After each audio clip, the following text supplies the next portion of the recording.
Hi, it's David Ostriker here in the Dead Sea. Behind me are the sharp rocks of the mountains of the Dead Sea. And soon I'll turn around and you'll see the Dead Sea itself. It's a beautiful, beautiful day, even though it's midwinter. And that's how it is when you're here. Okay, just putting it on the tripod and talking to you. Today I want to talk to you a little bit about Parsha Bo. Parsha Bo is the end of the plagues, right? I want to talk about the principle of the plagues. Now, it may be too windy today, so we'll end up with just, I don't know, wind, noise, and pictures. We'll see. But there's a very important question about the plagues. My dear friend Simcha made a film called Exodus. What is Exodus? Exodus Decoded. It's a wonderful film, but it was very controversial because he had an explanation, a natural explanation for what caused the plagues. And Orthodox Jews had a concern about this because they said this was a demonstration by God of his power, and there is no natural explanation for it. And they felt that Simcha had crossed a certain line in making this film. Now, I hold 100% with Simcha on this, so now maybe I'm in trouble too. Right? But the point is that God always uses natural occurrences to explain the changes that he makes in the world, especially miracles. Why? Because if you can explain how a miracle happened, you can deny God. And God gives us free choice, and the ultimate free choice is the denial of God himself. And this is essential to the role of man in the universe, that we have this free choice.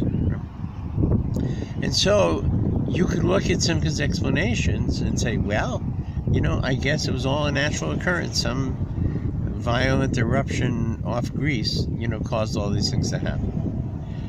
But Simcha adds one very important element to his film, and I think that it's crucial to understand this, and that is the element of timing.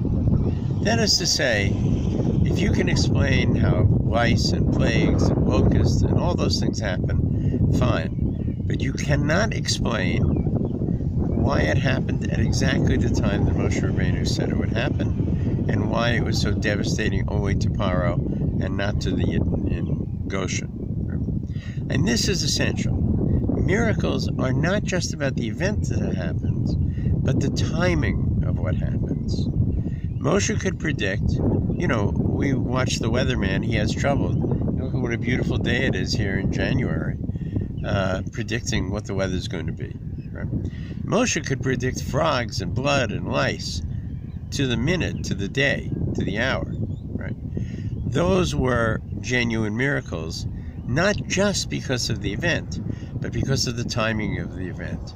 And of course, the biggest one is yet to come. There's a truck passing by. You'll see it in the background very soon. Okay, there he goes. Next week's Parsha, B'Shalach, right, you will see the biggest of all the events, and that is the splitting of the sea. Right?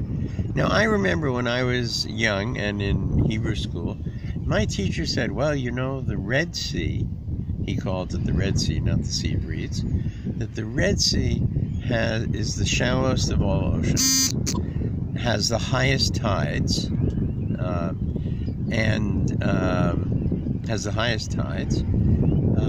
and if a wind blew all night and the tide was low, very, very low, so the sea could open up and they could cross, right? Now, that's an interesting explanation, and maybe it's true.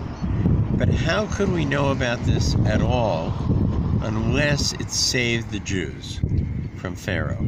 And that's exactly what happened, right? So timing is more important, perhaps, even than the miracle itself.